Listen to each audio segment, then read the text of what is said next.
Study में आप सभी का स्वागत है। तो आज हम जानेंगे मध्य प्रदेश की जीवनदायिनी नदी मां नर्मदा के बारे में। मध्य प्रदेश की जीवनदायिनी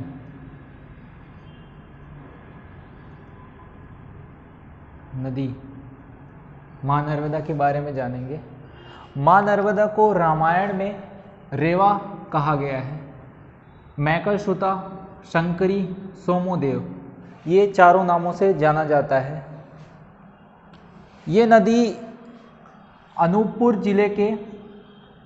जिले के अमरकंटक से मैकल पर्वत से निकलती है और मध्य प्रदेश के 15 जिलों से बहते हुए मध्य प्रदेश के 15 जिलों से बहते हुए गुजरात में प्रवेश करती है और भड़ौच जिले के निकट, जो भड़ौच जिला है गुजरात का, उसके निकट खंबात की खाड़ी में गिरती है। ये नदी एस्चुरी का निर्माण करती है। ये नदी किसका? एस्चुरी का निर्माण करती है। बात करते हैं एस्चुरी क्या है। एस्चुरी असल में जो नदियाँ समुद्र के किनारे जाती हैं और अपना जल समुद्र में गिराने से पहले खड्ड का निर्माण करती हैं, यानी गड्ढों का निर्माण करती हैं और समुद्र का पानी इन गड्ढों में आकर भर जाता है, उसी को कहते हैं अपन एस्चुरी। उसी को हम क्या कहते हैं? एस्चुरी। और डेल्टा, एस्चुरी तो जान लिए, डेल्टा क्या है? डेल्टा वे नदियाँ, जो जितनी भी नदियाँ हैं जो समुद्र में गिरती हैं लेकिन गिरने से पहले अपने द्वारा लाए गए अवसाद के अंतर्गत दो चीज़ें आ सकती हैं। कंकड़ पत्थर आ सकते हैं, कंकड़ पत्थर और मिट्टी, ये चीज़ें लाकर ये जो बहाकर लाती हैं उन्हीं को अपने मार्ग पर आकर रोक देती हैं, यानी रख देती हैं और रखने के बाद कई धाराओं में टूट जाती हैं। यानी कि जब वो बहाकर लाएंगी, अब यहाँ पे कुछ अवरोध रख देंगी तो जाहिर सी बात है धाराएं तो टूटेंगी।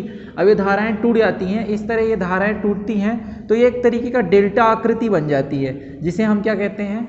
डेल्टा। तो ये था एस्चुरी और डेल्टा।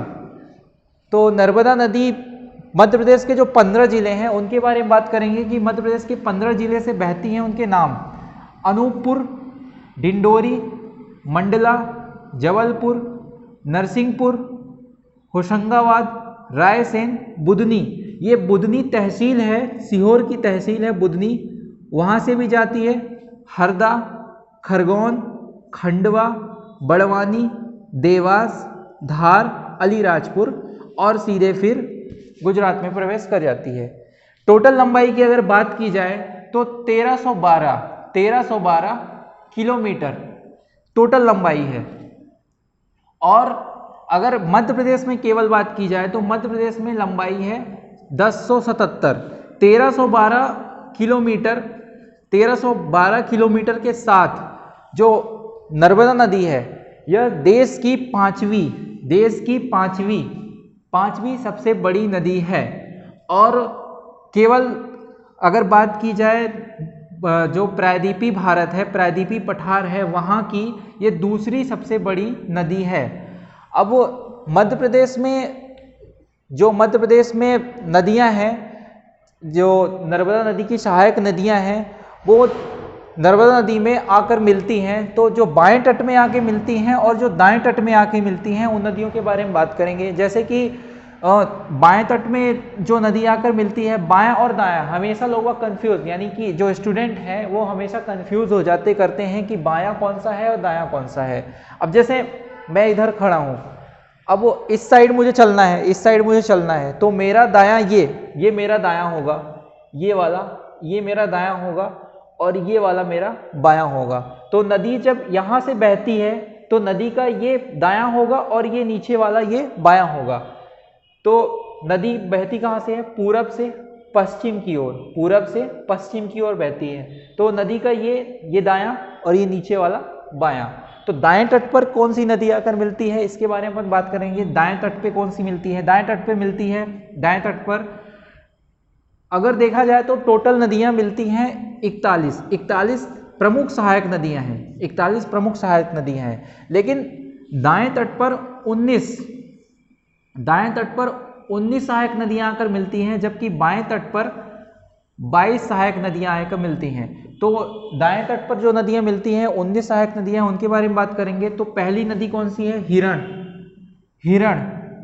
दूसरी तिंदोरी, बारना, चंद्रशेखर, जामनेर, मान, हथनी, ऊटी, ये प्रमुख नदियां हैं जो कि दाएं तट पर मिलती हैं। एक बार और, हिरण, तिंदोनी, बारना, चंद्रशेखर, जामनेर, मान, हथनी, ऊटी, ये नदियां दाएं तट पर मिलती हैं। और बाएं तट पर कौन कौन सी मिलती हैं? बंजर, शेर, शक्कर, दूधी, तवा, कुंदी, देव, गोई, छोटी तवा, ये बाएं तट पर मिलती हैं।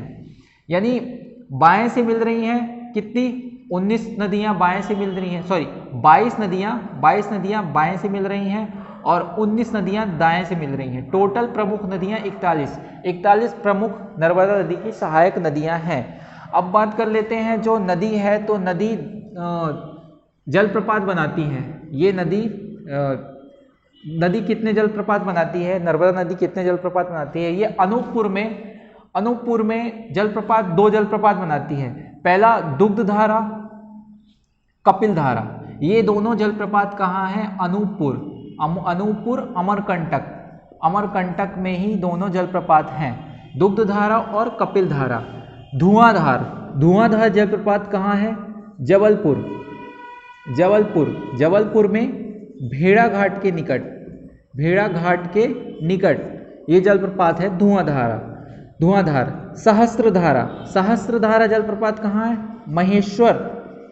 महेश्वर खरगोन में है। दर्दी जलप्रपात ये भी कहाँ है?